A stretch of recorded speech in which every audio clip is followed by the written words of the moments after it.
Allahumma salli wa sallim ala sayyidina Muhammadin wa ala ali sayyidina Muhammad.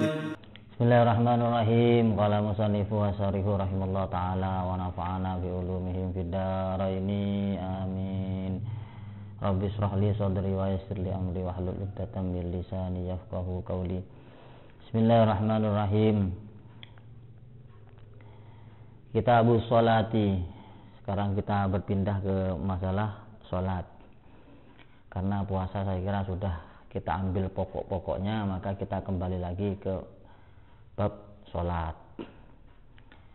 Bab kitabus sholati, bab menerangkan, kitab menerangkan masalah sholat. Wahya lughatan ad-du'a. Sholat itu menurut bahasa adalah doa. Wassolatul mafruḍah, sholat yang difardukan. Wafi ba'din nusahi as-sholatul mafruḍati al-ainiyah. Jadi sholat fardu khomsun. Sholat fardu itu ada, sholat yang difardukan itu ada 5. Nah, sholat ini termasuk dikategorikan sebagai fardu ain. Jadi fardu itu ada 2. Yang pertama adalah fardu ain dan fardu kifayah. Nah, kalau fardu ain ini adalah suatu kewajiban untuk masing-masing orang atau masing-masing individu orang, individu manusia. Jadi ketika manusia itu, seseorang itu tidak melakukan fardu ain ini, yaitu sholat, maka orang itu akan terkena dosa. Orang itu sendiri yang kena dosa, orang itu yang melakukan dan orang itu yang mendapatkan pahala, dan ketika ditinggalkan orang itu pun yang akan mendapatkan dosa. Akan tetapi ketika fardu kifayah itu adalah suatu fardu, suatu kewajiban yang dimana ketika ada salah satu orang Islam itu melakukannya, maka yang lain tidak perlu melakukan. Yang penting istilahnya itu ada perwakilan. Seperti sholat jenazah. Sholat jenazah itu fardu kifayah. Apa fardu kifayah itu? Ketika satu kampung itu ada orang mati, satu kampung kok tidak ada yang menyolati, maka satu kampung itu terkena dosa. Itu namanya fardu kifayah. Akan tetapi satu kampung itu, semisal satu kampung itu jumlahnya 100 orang, akan tetapi ada yang melakukan fardu kifayah. Ketika ada orang mati, satu kampung itu cuma yang keluar 10 atau 20 kah, maka sisanya yang 80 atau 90 itu tidak terkena dosa. Itu namanya fardu kifayah. Tapi kalau fardu ain itu fardu yang berhubungan dengan diri kita sendiri, masing-masing individu manusia. Kalau fardu kifayah itu cukup ketika ada satu perwakilan, ketika dia sudah melaksanakan maka sudah cukup. Seperti orang yang belajar ilmu faraid, ilmu tentang waris mewaris. Ketika satu kampung itu tidak ada yang mempelajarinya, maka satu kampung terkena dosa, karena belajar ilmu faraid itu hukumnya fardu kifayah. Tapi ketika ada satu saja sudah cukup, maka tidak terkena dosa. Itu wassolatul mafruḍah. Sholatul mafruḍah ainiyah minas sholati kulla yaumin wa lailatin khamsun. Sholat yang difardukan, sholat fardu ain itu ada 5. Seperti makluman minal ladzina bidarut, seperti yang kita sudah ketahui bahwa sholatnya itu ada 5: subuh, zuhur, asar, maghrib, dan isya. Seperti itu. Faidatun, ada faidah. Wa fi syarhil musnadir lirafi'i. Wa fi syarhil musnadi, di kitab syarah musnadnya Imam Rafi'i, karangannya Imam Rafi'i, syarah musnad nama kitabnya. An-Nasubha, itu ada keterangan An-Nasubha kanat sholata Adam. Sholat subuh itu adalah sholatnya Nabi Adam. Wa dhuhra kanat sholata Dauda. Zuhur itu adalah sholatnya Nabi Daud. Wal asro kanat sholata Sulaimana. Asar itu adalah sholatnya Nabi Sulaiman. Asar itu adalah sholatnya Nabi Sulaiman. Wal maghriba kanat sholata Yakub. Sholat maghrib itu adalah sholatnya Nabi Yakub. Wal isya'a kanat sholata Yunus. Dan isya itu adalah sholatnya Nabi Yunus. Jadi ketika Nabi Sulaiman itu zaman dahulu melaksanakan sholat ya cuman asar, begitu maksudnya. Ketika Nabi Yakub ya maghrib, dan Isa itu ya Nabi Yunus. Ketika subuh Nabi Adam, duhur itu Nabi Daud. Seperti itulah kita kira-kira. Fajama Allahu Ta'ala jami'a dzalika li nabiyina alaihi salatu wassalam wa li ummatih ta'ziman lahu. Adapun Allah itu mengumpulkan sholat 5 tadi, sholatnya Nabi Adam, Nabi Daud, Nabi Sulaiman, Nabi Yakub, Nabi Yunus, itu dikumpulkan jadi satu untuk diwajibkan kepada Nabi Muhammad dan umatnya.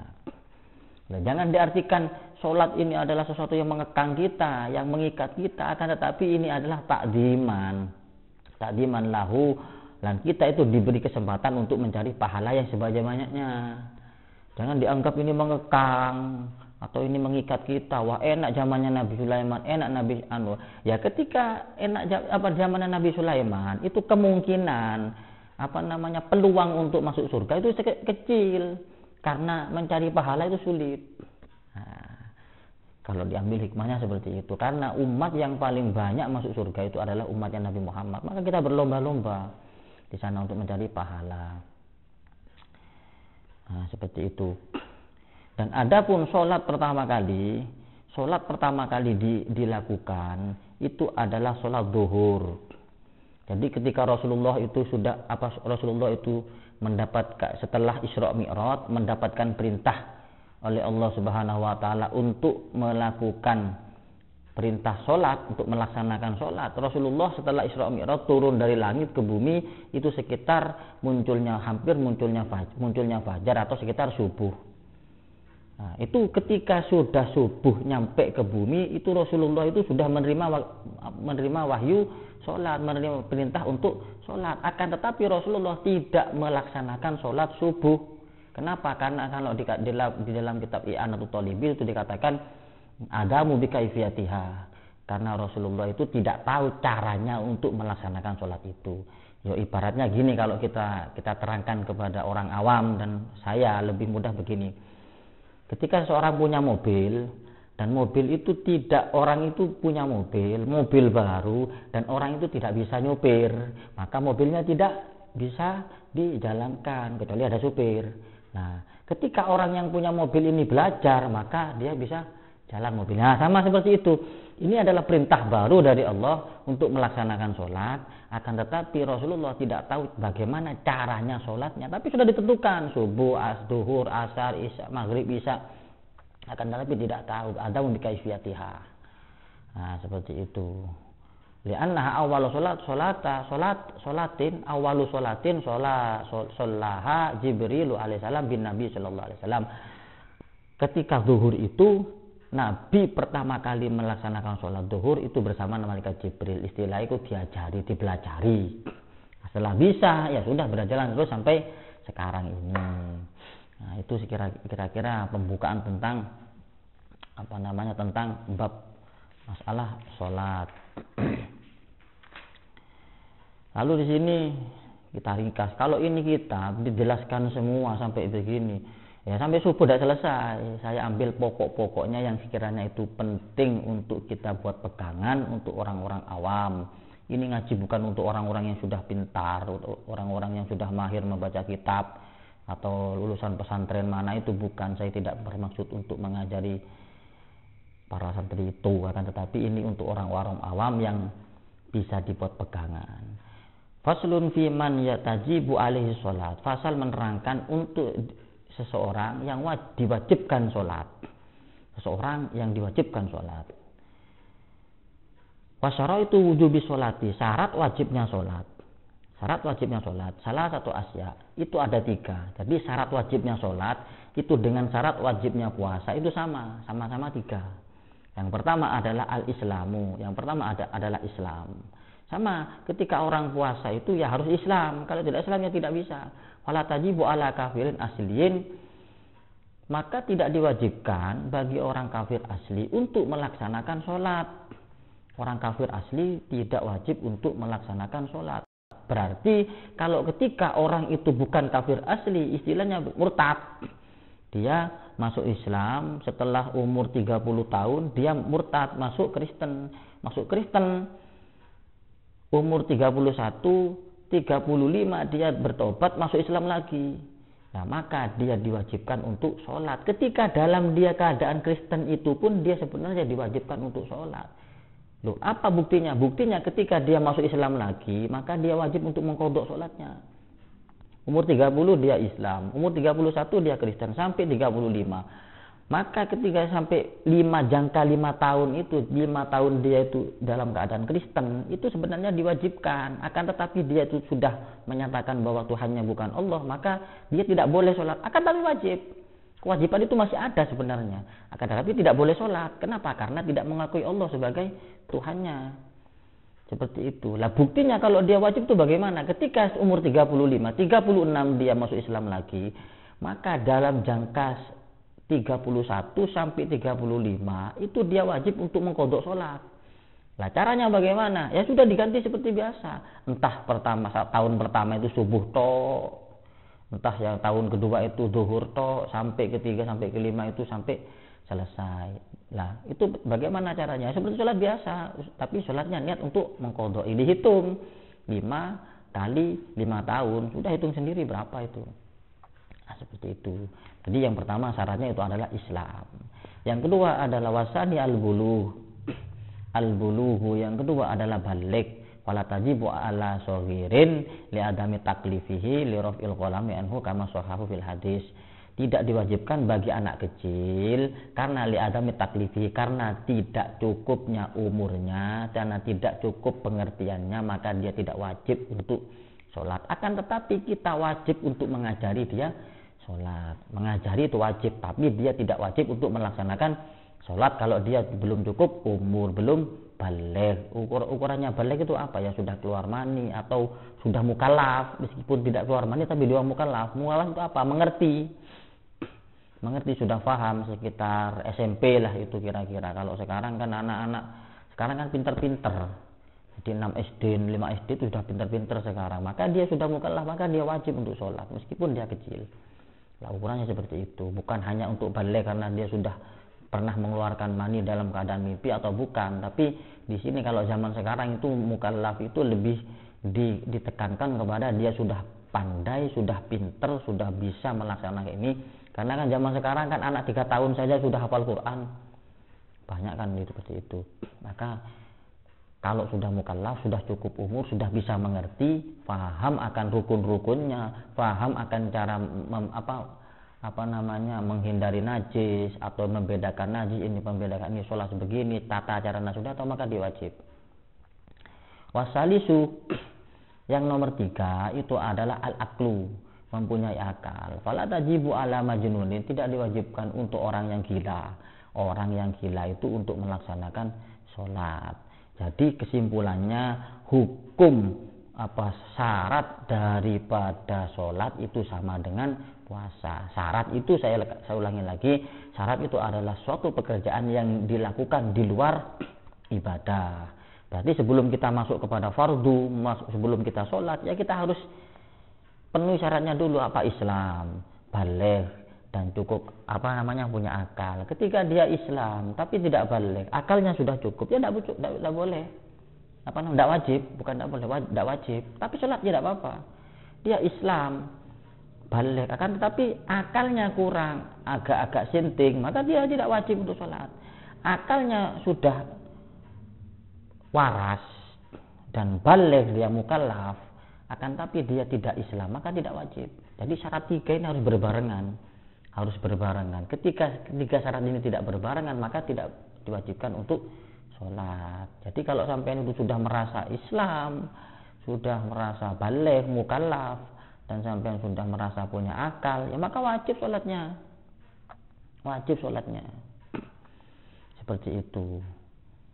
Wajabat alaihi sholatu bil ijma' wala qada'a 'alal kafirin idza aslama li qouli ta'ala qul lil ladzina kafaru. Nah, ketika ada orang kafir, sejak bayi dia itu sudah kafir, sudah non muslim. Sejak bayi dia sudah non muslim sampai dia umur 30 tahun, 31 tahun dia masuk Islam. Maka sejak dia baligh sampai umur 30 dia tidak wajib mengqadha sholatnya, tidak wajib. Akan tetapi untuk murtad, maka dia wajib seperti tadi.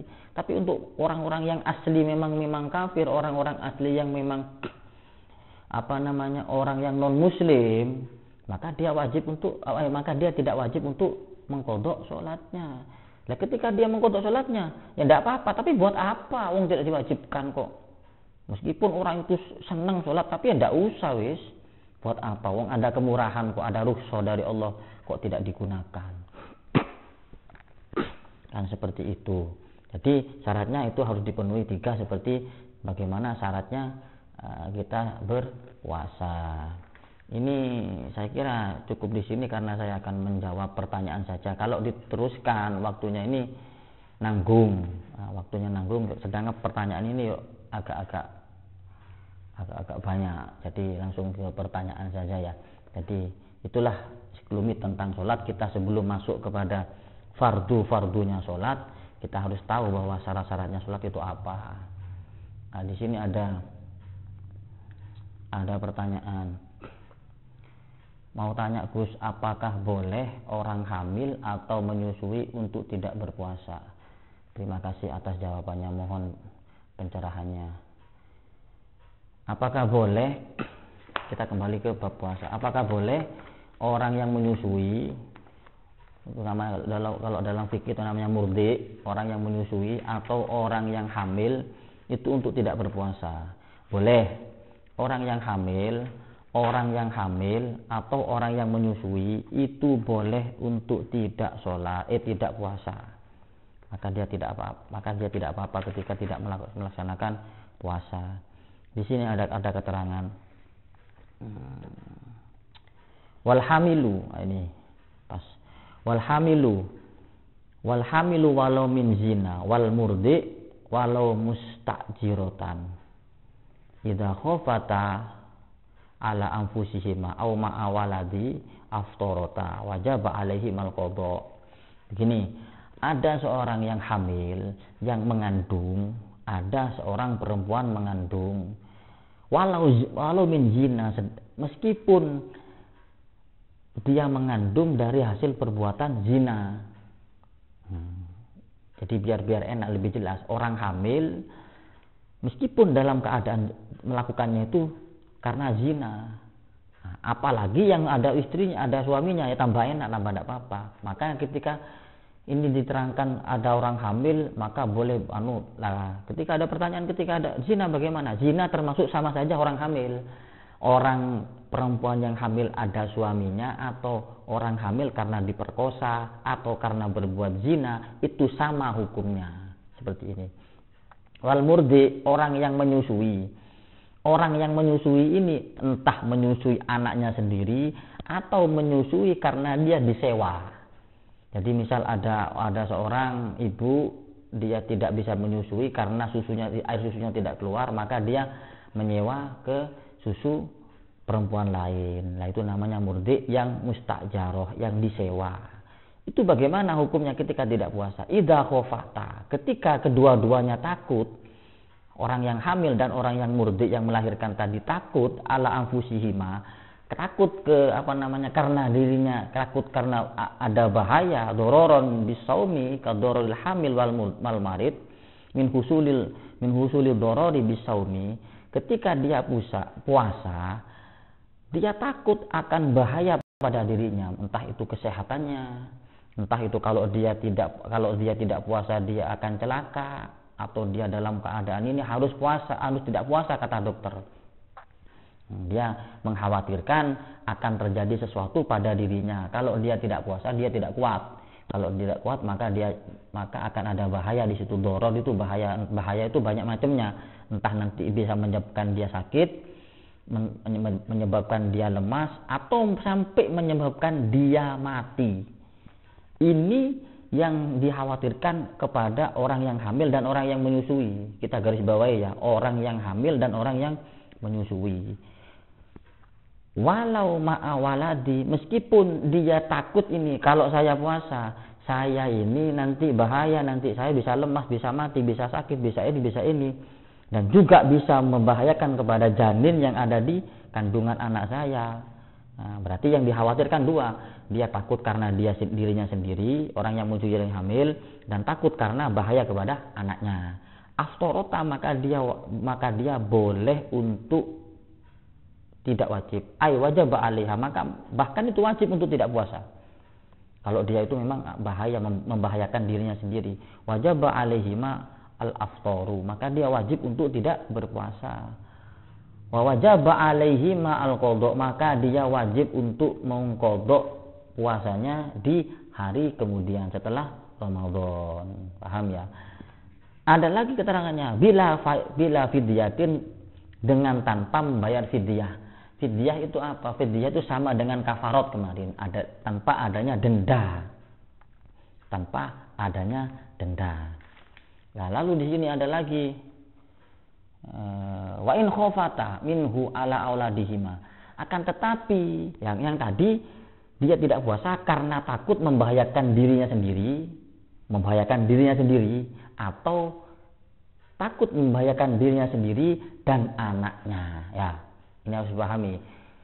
Wa in khofata ala auladihima, akan tetapi ketika dia tidak berpuasa, alasannya kenapa kamu kok tidak puasa? Karena saya tidak puasa karena takut anak saya bahaya. Kalau saya puasa takut anak saya keguguran. Akan tetapi tidak ada bahaya pada dirinya sendiri, tidak ada doror pada dirinya sendiri, tidak dikhawatirkan terjadi sesuatu pada dirinya sendiri. Maka aftorota, maka dia boleh untuk berpuasa, boleh untuk tidak berpuasa. Wa wajaba alaihim al-qadha, maka dia wajib untuk mengqadai. Wal kafaratu, dan dia wajib membayar kafarat. Seperti itu. Ketika orang yang menyusui tadi dikhawatirkan kalau dia puasa, maka air susunya tidak keluar. Kalau air susunya tidak keluar, maka akan bahaya kepada anaknya. Ketika susu tidak keluar kan ibu kan tidak masalah, masih sehat. Air susu ibu tidak, air ASI ibu itu tidak keluar kan tidak ada bahaya, tidak ada masalah kan. Akan tetapi masalahnya ketika anak yang kecil ini tidak minum susunya ibu, ini kan ada bahaya. Lah, ada bahaya seperti ini berarti ini tidak puasa karena alasan takut bahaya kepada si anak, maka dia wajib mengqadha, mengganti puasanya setelah bulan Ramadan, wal kafaratu, dan membayar kafarat. Kafaratnya bagaimana? Dia membayar kafarat itu memberikan 1 mud kepada orang miskin setiap dia tidak puasa. Misal 5 hari, maka dia membayar kafaratnya ya 5 kali 5 mud.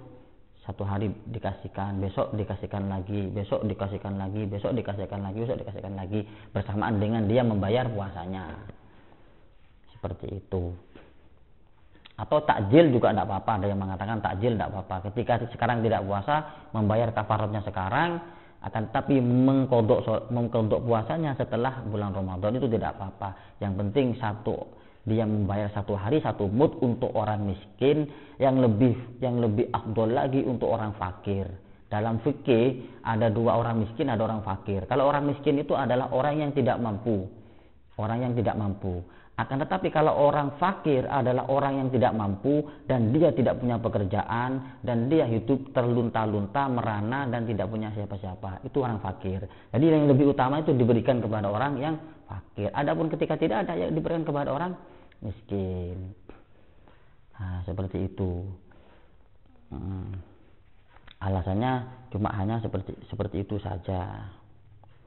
Saya kira ini bisa dimengerti ya maksud daripada saya.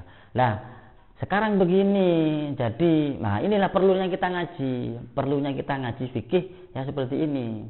Biar kita itu enak hukumnya gitu loh, Makanya kalau menerangkan fikih itu ya harus sesuai kitab ini. Beda lagi kalau menerangkan masalah hikmah tentang masalah ibadah, kita kemana-mana. Sudah saya lihat kitab wis enak, wis ngomong kan enak, cuma nasihat. Tapi kalau fikih ya harus menurut aturan bahasa di sini bagaimana maksudnya seperti itu. Makanya begini, ketika ibu itu hamil, dokter sudah menyatakan ini siasat. Karena kan orang tidak niat itu kan harus ada niat.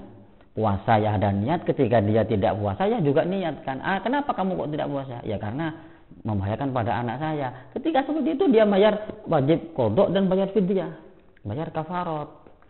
Nah, akan tetapi ketika dokter sudah menyatakan, Bu, sampean tidak usah puasa. Kalau puasa bahaya kepada janinnya, karena janin sampean ini tidak kuat, butuh asupan gizi yang banyak, maka sampean harus makan dan tidak boleh puasa. Kalau puasa bahaya. Nah, sampean ketika dinyatakan seperti itu oleh dokter, sampean sudah tidak puasa, tidak apa-apa. Tapi niatnya jangan karena membahayakan si janin. Tapi kenapa niat saya tidak puasa? Karena membahayakan saya dan janin. Meskipun kenyataannya dari dokter itu menyatakan bahwa itu bahaya untuk janin. Nah, kalau kita menyatakan seperti itu, bahaya untuk diri kita dan si bayi, kita sudah tidak bayar kafarot. Tidak pusing sama kafarot. Jadi cuman bayar mengkodok tok. Cuman mengkodok puasanya saja. Itu saya kira itulah yang saya terangkan. Semoga bisa difahami dan bisa dimengerti. Jadi intinya harus niat itu untuk dirinya sendiri, meskipun itu bahaya untuk anaknya. Diniatkan saja, maka tidak apa-apa. Jadi kita kodok dan tidak usah membayar kafarot. Saya kira cukup sampai di sini apa yang saya sampaikan. Hadam ini. Assalamualaikum warahmatullahi wabarakatuh.